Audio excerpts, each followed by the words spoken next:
Hello, John Dove here from Advocacy Club. We've had the public speaking session tonight in July 2024, and tonight's session was all about techniques for effective speaking.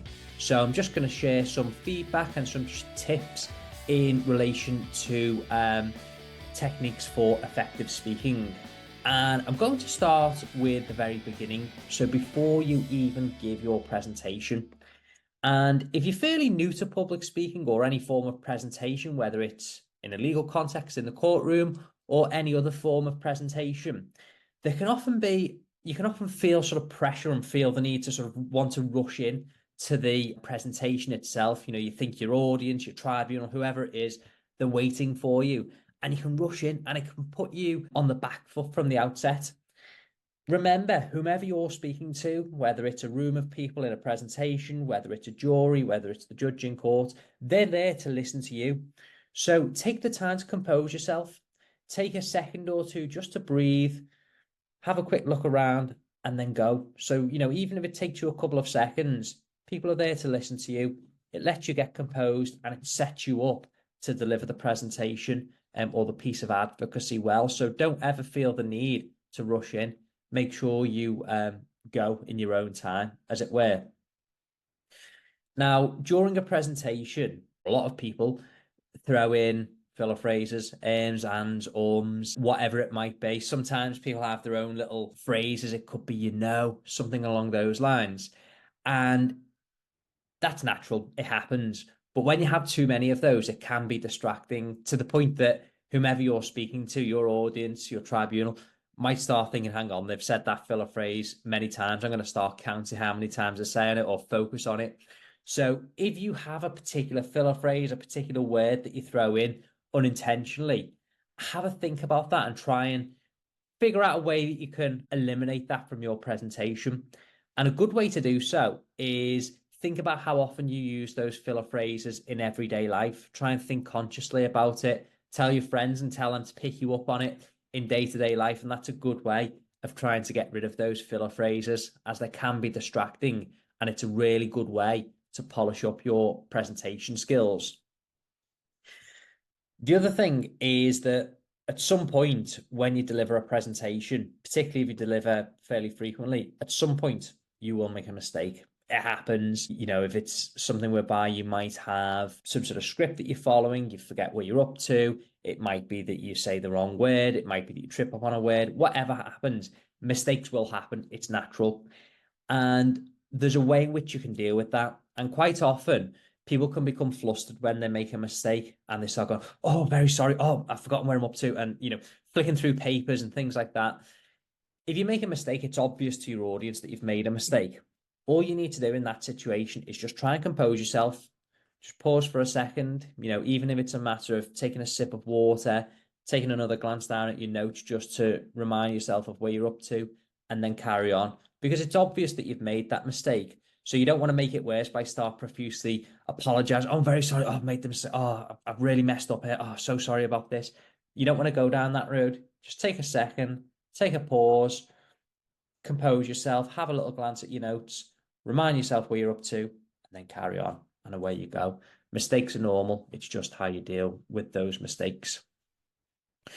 I say this all the time, and it's massively important and one of the most important aspects of public speaking, but eye contact is absolutely crucial. If you're delivering a presentation and you spend the whole time glance down at a piece of paper like that, you've got no rapport with whomever it is you're speaking to, no rapport with your audience, no rapport with your tribunal. So as much as you can, maintain that eye contact. It makes it feel like, we were talking about this before, makes it feel almost conversational. And that way you've got that rapport with your audience, and it makes your message much more relatable and gives you much more authority when you're speaking. So eye contact is absolutely crucial when it comes to a presentation. It makes it feel much more like you're having a conversation with your audience rather than you're speaking at them. And whenever you've got a large presentation to give, practicing is quite important, because the more you practice something, the more the message, the more the general speech becomes ingrained in your brain, and it becomes a lot more dynamic when you come to present, because if you were to practice a presentation 20 times, it will never come out exactly the same way 20 times. And you'll have the general speech there, the general presentation sort of ingrained there. So when it comes to actually delivering for the real presentation, delivering it for real, you're not there trying to remember every word on the page. You've got the general gist there, and it comes out in quite well, I can't really think of a better word than this. It's quite dynamic. It's not wooden, and therefore it feels a lot more relatable for your audience. And it feels like, once again, like there's that conversational element there, rather than they just feel like you're reciting a piece of paper at them. When it comes to language for a presentation as well, don't feel the need to try and sound smart for the sake of it as well. And what I mean by that is, don't feel the need to throw in complex language that you wouldn't normally use if it's not natural to you. Now, some people have quite expansive vocabularies and can use complex language, and it comes naturally to them. Fine. If that's the way that you speak, no problem at all. But don't feel the need to throw in more convoluted language than is absolutely necessary. Sometimes simple is better, because it makes it easier for you to deliver the presentation, easier for you to remember and say the words. And once again, makes it easier for your audience to understand.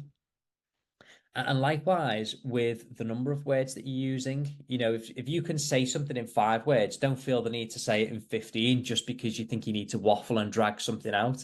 If something can be said in a much more simple fashion, do so.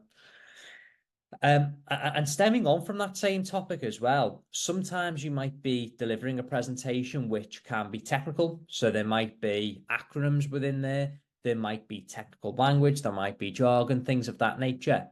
And if you're speaking to an audience that might not understand what you're talking about, they might not have expertise in your field, and you use either an acronym or a technical term that they wouldn't understand, take the time to explain that, because there's no point you carrying on speaking about something that your audience won't understand. So if there's something in there that's particularly complicated, particularly niche, and there's any terms or any acronyms that you'd need to explain to them, do so. So those are just some tips and some hints there in relation to techniques for effective speaking. I hope that's been helpful.